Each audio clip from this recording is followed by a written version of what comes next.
রোজ রোজ একই রকম জলখাবার না খেয়ে যদি 1 কাপ সুজি এবং 1 কাপ ময়দা দিয়ে এবং দুধ দিয়ে যদি ঝটপট বানিয়ে ফেলেন এই জলখাবার, তাহলে মুখের স্বাদেরও পরিবর্তন হবে, খেতেও ভালো লাগবে এবং একঘেয়েমি খাবার থেকে বিরত থাকা যাবে।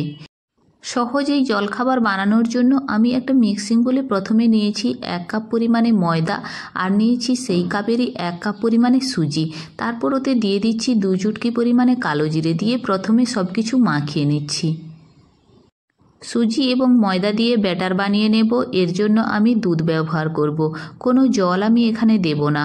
যতটা পরিমাণে প্রয়োজন হবে পুরোটাই আমি দুধ ব্যবহার করব।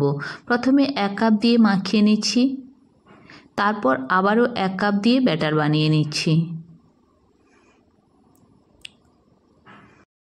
ব্যাটার যদি খুব বেশি গাঢ় হয়ে যায় সেক্ষেত্রে আমি দুধই ব্যবহার করব, এখানে কোনো জল ব্যবহার করব না। একটা চামচ দিয়ে কিংবা স্টারার দিয়েও মাখিয়ে নিতে পারেন, আমি এখানে চামচ দিয়ে মাখিয়ে নিচ্ছি। এই রেসিপি বানানোর জন্য আমি মিষ্টি ব্যবহার করব, এর জন্য আমি এখানে গুড় ব্যবহার করছি। আপনারা চাইলে গুড়ের পরিবর্তে চিনিও দিতে পারেন এবং কতটা পরিমাণে দেবেন সেটা আপনাদের নিজস্ব ব্যাপার। অনেকে মিষ্টি বেশি খেতে পছন্দ করলে তাহলে মিষ্টির পরিমাণটা একটু বাড়িয়ে দিতে পারেন। আমি এখানে 2 চামচ গুড় নিচ্ছি। 2 চামচ গুড় ব্যাটারে দিয়ে ভালোভাবে আবার চামচ দিয়ে মাখিয়ে নিচ্ছি। শেষে দিয়ে দিবেন 1 চুটকি পরিমাণে লবণ। লবণ দিলে জল স্বাদটা থাকে না, টেস্টি হয়, সেই কারণে 1 চুটকি পরিমাণে লবণ দেবেন। তারপর একটা প্লেট ঢাকা দিয়ে রেস্টের জন্য রেখে দিলাম আধ ঘন্টা। আধ ঘন্টা পর এসে ঢাকনা খুলে আবারও একটা চামচ দিয়ে নাড়িয়ে দিচ্ছি। ব্যাটারের স্ট্রাকচারটা এইরকমই হবে। চামচের উল্টো দিক দিয়ে আমি দেখিয়ে দিচ্ছি কীরকম স্ট্রাকচার হবে। তারপর গ্যাস অন করে একটা কড়া বসিয়ে দিয়েছি, তাতে দিয়ে দিচ্ছি ভেজিটেবল অয়েল। ভেজিটেবল অয়েল গরম হয়ে যাওয়ার পর একটা চামচ দিয়ে 1 চামচ পরিমাণে দিয়ে দিলাম।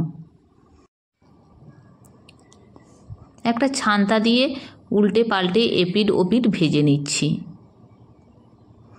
যখন এরকম লাল হয়ে আসবে তখন তেল থেকে ছেঁকে তুলে নেব। একই রকমভাবে পুরো ব্যাটারটা ভেজে তুলে নেব। কড়াতে যদি তেলের পরিমাণ বেশি থাকে তাহলে 2 কিংবা 3টে দিয়েও ভেজে নিতে পারেন। কম তেল থাকলে একটা একটা করে ধীরে ধীরে ভেজে নিতে হবে। এখানে আমি একসঙ্গে 2টো ভেজে নিচ্ছি। ছান্তা দিয়ে উল্টে লাল লাল করে ভেজে তুলে নিচ্ছি। মাত্র 1 কাপ সুজি এবং 1 কাপ ময়দা দিয়ে তৈরি হয়ে গেল জলখাবারের এই দুর্দান্ত স্বাদের রেসিপি। আমার এই রেসিপি আপনাদের কেমন লাগলো কমেন্ট করে অবশ্যই জানাবেন। ভালো লাগলে লাইক করতে ভুলবেন না। আর আমার এই চ্যানেল যদি সাবস্ক্রাইব না করে থাকেন তাহলে সাবস্ক্রাইব করার অনুরোধ রইল। দেখা হবে অন্য কোনো ভিডিওতে নতুন কোনো রেসিপির সাথে।